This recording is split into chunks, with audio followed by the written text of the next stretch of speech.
पाटील, राज्य सरकार तुमच्या मागण्यांसंदर्भात सकारात्मक आहे.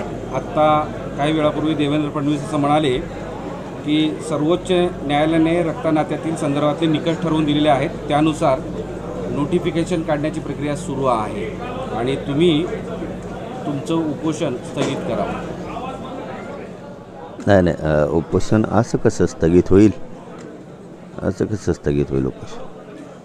त्यांनी जाहीरपणानं मुख्यमंत्री साहेबांनं, फडणवीस साहेबांनं जाहीरपणानं इथं प्रत्यक्ष त्यांचे कोणी लोक पाठवून प्रत्यक्ष सांगावं की किती दिवसात सगळ्या सोयरीची अंमलबजावणी करायलेत का लगेच करायलेत. हे दोन प्रकार आहेत. किती दिवसात करायलेत का लगेच करायलेत. गुन्हे किती दिवसात मागं घ्यायलेत, कोणचे घ्यायलेत. हैदराबादचं गॅजेट लगेच घ्यायला लागलेत का किती दिवसात घ्यायला लागले. मराठा आणि कुणबी एकचा कायदा पारित करण्यासाठी आधाराची गरज होती. 57 लाख नोंदी मिळालेल्या, ते किती दिवसात करणार. म्हणजे ज्या काय ठरलेल्या विषय आहेत ते किती दिवसात करायला, हे प्रत्यक्ष तर कळालं पाहिजे. आम्ही पहिल्यापासूनच सांगतो ना, आज थोडं सांगतो. माझ्या समाजाचा राजकारण अजेंडाच नाही आमचा. आमचे लेकरं आम्हाला मोठे करायचे, त्यासाठी आम्हाला आरक्षण पाहिजे. आणि सगळ्या सोयरीची अंमलबजावणी ही आम्ही दिलेल्या व्याख्येप्रमाणे, मी पहिल्या दिवसापासून तेच बोलतो, त्या व्याख्येप्रमाणे ती असावी. सगळ्या सोयऱ्याची अंमलबजावणी होताना आम्ही ज्या दिवशी वाशीमध्ये अधिसूचना काढली त्या दिवशी आम्ही सांगितलं होतं की आम्ही दिलेल्या व्याख्येप्रमाणेच त्या अगोदरही तेच सांगितलं होतं आणि त्या पद्धतीनं ती असावी, एवढंच आमचं म्हणणं आहे. बाकी काय म्हणणं आहे, आमचं काय हट्ट नाही. ते सांगावं स्पष्टपणाने येऊन, उपोषण होईल ना स्थगित, पण ते सांगितल्याशिवाय कसं, किती दिवसात करायलेत का लगेच करायलेत, हे अनेक प्रश्न आहेत त्याच्यात. आम्ही तर तेच मागतोय द्या म्हणून, बाकी काय म्हणणं आहे आमचं. सगळी सोयऱ्यांच्या संदर्भात जो एक नोटिफिकेशन काढलेला आहे त्यावर कारवाई सुरू आहे आणि लवकरच याबाबत निर्णय घेतला जाईल आणि सोबतच ओबीसी समाजावर कुठलाही अन्याय होणार नाही, त्या नेत्यांशीही चर्चा करून सकारात्मक पाऊल टाकलं जाईल असं ते म्हणाले. नाही, ओबीसी नेते समजूनच घेत नाहीत. सगळ्यात मुळात म्हणजे ओबीसीला धक्काच लागत नाही किंवा ओबीसीचा काही संबंध याच्याशी येत नाही. कारण मराठा हाच कुणबी आहे आणि कुणबी हाच मराठा आहे. उगं ते आडेओढे घेतात आणि जाणून बुजून तेढ निर्माण राज्यात करायला लागले. म्हणजे हे सुद्धा लय महत्त्वाचं. काही तर त्यांना तिकडं प्रसिद्धी मिळत नाही, इथं मीडिया आहे म्हणून इकडंच बसायचं म्हणतात आंतरवालीतच. काय तर जसं काय त्यांचे गावं जळाले तिकडं, असं म्हणजे काही ऐकायला ते नवीनच. जिकडं मराठी करते तिकडंच त्यांना करायचं असं आहे ते. असं नसतं. म्हणजे काय याला काय म्हणतात मग, समजा तुम्हाला इथं करायचं म्हणल्यावर त्याचा अर्थ काय होतो? जातीय तेढ नाही होत का?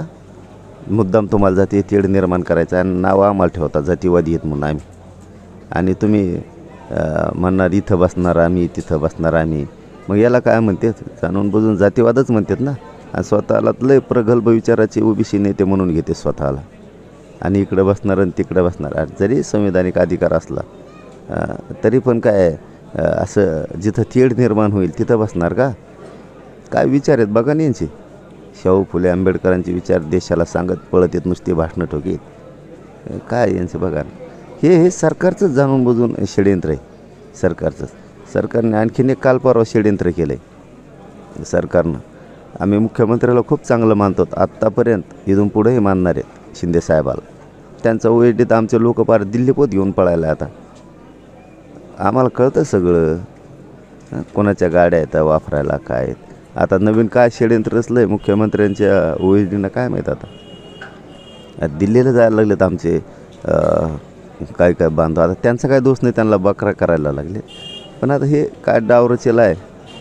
मुख्यमंत्र्याचं ओएडी मुख्यमंत्र्यासंग राहतो, मराठ्यांचा मुख्यमंत्री. पण मात्र मुख्यमंत्री मराठीचे असूनही त्यांचे ओएडी मात्र त्यांच्या जातीकडून ओढतात. हसून खेळून गोड बोलतात, पण कार्यक्रम प्रत्येक वेळेस मराठ्याचा लावतात. 2-4 वेळेस झाले त्यांचं आता असं, एकदा दोनदा नाही. कशाला त्याला म्हणा त्या मुख्यमंत्र्याच्या ओएडीला तेल होते तो मराठ्याच्या अन्नात. राय गपचिप. आता तर आमचे लोक दिल्लीपर्यंत न्यायला लागले षडयंत्र. काय रचून आणलं आणि काय नाही कळन, थोड्या दिवसात उघडं पडल 100%. सगळ्याला सगळं माहीत असतं. कोण कुठं जातो, कोण कुठं उतरतो, विमानतळावर जायला कोणाच्या गाड्या आहेत, आणून नेऊन सोडायला कोणाच्या आहेत. कोण कोण सोबत आहेत.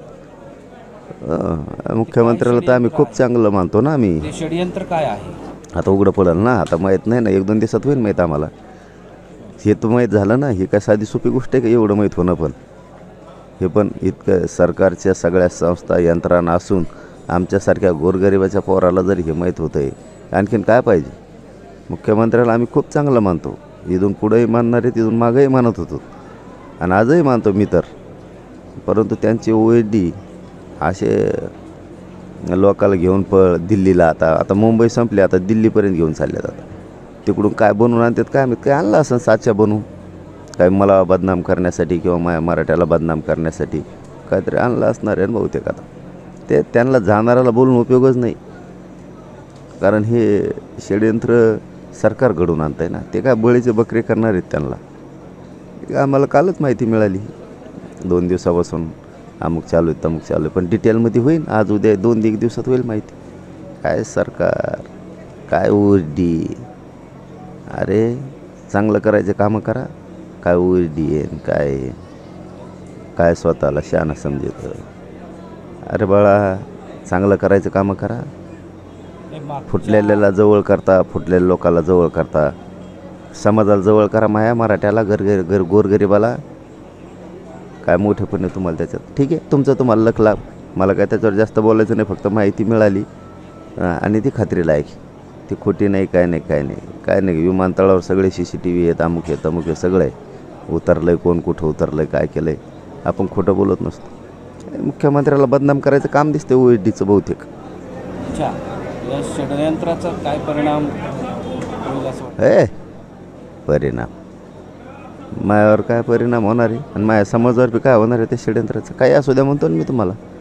काही बनवलेला असून द्या, काही प्रेस घ्यायचं सांगितलेलं असून द्या, काही सांगितलेलं असू द्या, मराठा बदनाम होईल असा समोरचा बी शक्यतो आमचाही कोणी असला महाराष्ट्राला तरी प्रयत्न करणार नाही. समाज जिथं बदनाम होईल ते शक्यतो आमचाही समोरचा करणार नाही. सरकारनं म्हणजे सरकार म्हणण्यापेक्षा मुख्यमंत्र्यांच्या OSDनं किती प्रयत्न केले तरी पण मुख्यमंत्र्याला पण बदनाम करायचं असेल त्याला त्याचबरोबर उगाच घेऊन फिरतो का मग इकडे तिकडे.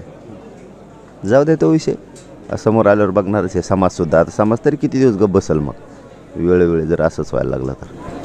तुम्ही मागच्या वेळेस तुम्हाला खेळवण्याचा प्रयत्न सुरू आहे, त्यासाठी 100% खेळू देत, 100% खेळू देत. यावेळेस देवेंद्र फडणवीस साहेबासुद्धा माणूस आहेत त्यांचं एक. मी बोलता ते विसरून गेलो, त्यांचासुद्धा एक माणूस आहे, त्यांचा पण माणूस आहे. आता हे माया पाठीला पण द्यायला आणि माझ्या समाजाच्या पाठीलाच पण द्यायला या गोष्टी. माणूस फोडायचा, घेऊन जायचा आणि ते करायचं. मग हे घडलेलं आहे, आता हे घडणारच आहे बहुतेक. हे आता वाचू द्या, येईन ना समोर. आता तर अर्धवट समाजासमोर आलंच. आता ज्या दिवशी ते बसतील हे घेऊन गाबाळ काय असेल ते, त्यावेळेस पुन्हा लक्षात येईल की हे सरकारनं बनवून दिले सगळे दिल्लीला आणि मुंबईला, आणि हे बनवून देऊन आता हे सुरू आहे. आजच लक्षात आलं आमच्या ते, म्हणून समाजाला सांगून टाकलं. थांबले तर ठीक, समाज काय नाही, पण समाज प्रत्येकच वेळेस बदनाम करायला समाज तरी का वर्ग बसणार आहे. तुम्ही उपोषण स्थगित करावं असे त्यांनी आवाहन केलं आहे. आता या क्षणाला तुमची भूमिका काय असेल, तुमचं त्यांना सांगणं काय? नाही, मी शिंदे साहेबालाही सांगतो, मुख्यमंत्री शिंदे साहेबाला आणि गृहमंत्री फडणवीस साहेबांसुद्धा मी असं स्थगित करू शकत नाही आहे. कारण हे डिटेलमध्ये काही गोष्टी माहीत झाल्या पाहिजेत की तुम्ही सगळ्या सोयरीची अंमलबजावणी लगेच करणारे आहेत का किती दिवस लागणार आहेत, केसेस लगेच मागं घेणारे आहेत का किती दिवस लागणार आहेत, हैदराबादचं गॅस लगेच घेणारे आहेत का त्याला किती दिवस लागणार आहेत, हे मला डिटेल आणि माझ्या समाजाला माहीत झाल्याशिवाय मी मागं कसं घ्यायचं. मराठा आणि कुणबी एकच आहे. त्यावेळेस तुम्हीच म्हणले होते कायदा पारित करायला आधार पाहिजे. मग आता 57 लाख नोंदीचा आधार मिळालेला आहे. ज्या काय गोष्टी आहेत त्या बघू द्या ना. सगळे सोयऱ्यांची अंमलबजावणी करताना आम्ही दिलेली व्याख्या तुम्हाला मान्य आहे, त्यावेळेसही आताही मान्य आहे. तर मग ती घेतली का, घ्या म्हणलो तर आम्ही तुम्हाला नुसती घेतली म्हणताय. मग तेही सगळं क्लिअर झालं बस स्थगित करायला आम्हाला कुठं अडचण आहे. आम्हाला आरक्षण पाहिजे, आम्हाला वाक्य नाही पाहिजे. आणि तुम्ही असंच खेळलं ना की माझं शेवटचं एखादी उपोषण असणार. मी काय मोकळा नाही बार उपोषण करायला. मी डायरेक्ट विधानसभेच्या तयारीला लागलं आणि समाजाला लावेल. तुम्ही जर असंच खेळत राहिले मुख्यमंत्री आणि फडणवीस साहेब, आम्हाला शिंदे साहेब आणि फडणवीस साहेब, आम्ही तुमच्यावर विश्वास ठेवला आहे इथून मागंही ठेवला होता, आतासुद्धा उपोषणाच्या काळात ठेवला. पण हे उपोषण सुरू आहे तवरच तुम्ही सांगावं. आणि एकदा जर हे उपोषण थांबलं तर मी पुढं ऐकणार नाही. मी डायरेक्ट आणि माझा समाज आम्ही विधानसभेच्या तयारीला लागणार. फिरून बॉम्बलायचं नाही आमच्या नावानं. तुम्ही आत्ता षडयंत्र रचलं जाते असं सांगताना OSD आणि काही मुख्यमंत्री उपमुख्यमंत्र्याचा एक माणूस आहे सांगितलं. नेमका आता महाराष्ट्राला प्रश्न पडेल की तो OSD कोण आहे ते तुम्हालाही कळलं असेल. समाजालाही माहिती आहे. मागं 15 लाख वाटायला कोणचा OSD निघाला होता. हमेशा मध्ये बुळबुळ कोण थांबा ना, नावच घेईल. आणखीन पुढचं षडयंत्र लक्षात येऊस तर जर पुढचं षडयंत्र त्यांनी थांबवलं तर मग कशाला नाव घ्यायचं. नाही थांबलं तर धडाधड नाव घेऊन टाकू. 3 नाव आलेत आमच्यापाशी घेऊन पाळणारे. परत मिनिस्टरच्या गाड्या त्यांना वापरायला दिल्या फिरायला, तेही तिथपर्यंत आलं आहे.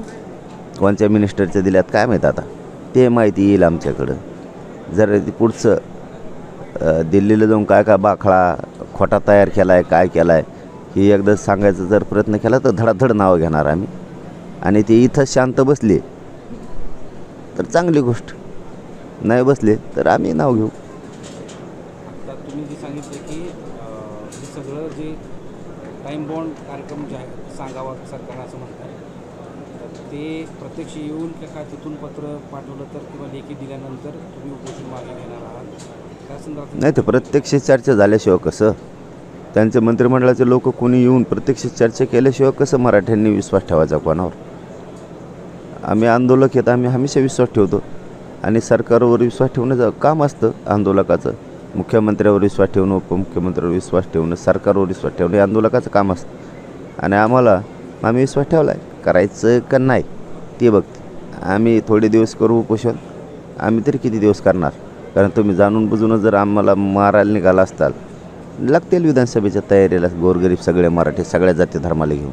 सगळ्या जाती धर्माचे लोक आमच्यासोबत आहेत. माझा प्रश्न असा आहे की तुम्ही जे मुद्दे सांगितले सरकारला आता या प्रेस कॉन्फरन्सद्वारे, तर त्यांनी इथं प्रत्यक्ष येऊन तुमच्याशी चर्चा करावं, टाईम बॉन्ड द्यावं आणि मग त्यानंतर तुम्ही या उपोषणासंदर्भातला निर्णय घेणार का? या प्रत्यक्षच बोललो ना मी सुद्धा. प्रत्यक्ष चर्चा केल्यावरच होईल ना.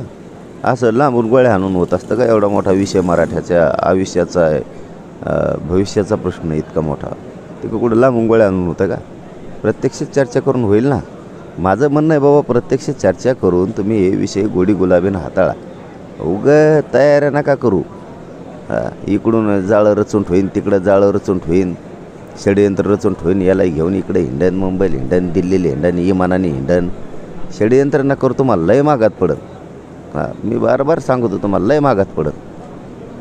एक शेवटचा प्रश्न, आज जे मुद्दे देवेंद्र फडणवीस साहेबांनी सांगितलेले आहेत त्यांच्यावर तुमचा विश्वास आहे का? हे बघा, मी असं स्वभावाचा माणूस आहे. मला आणि माझ्या समाजाला आम्हाला पाहिजे आरक्षण, मग ते कुणीही द्या. आमचं असं धोरण आहे.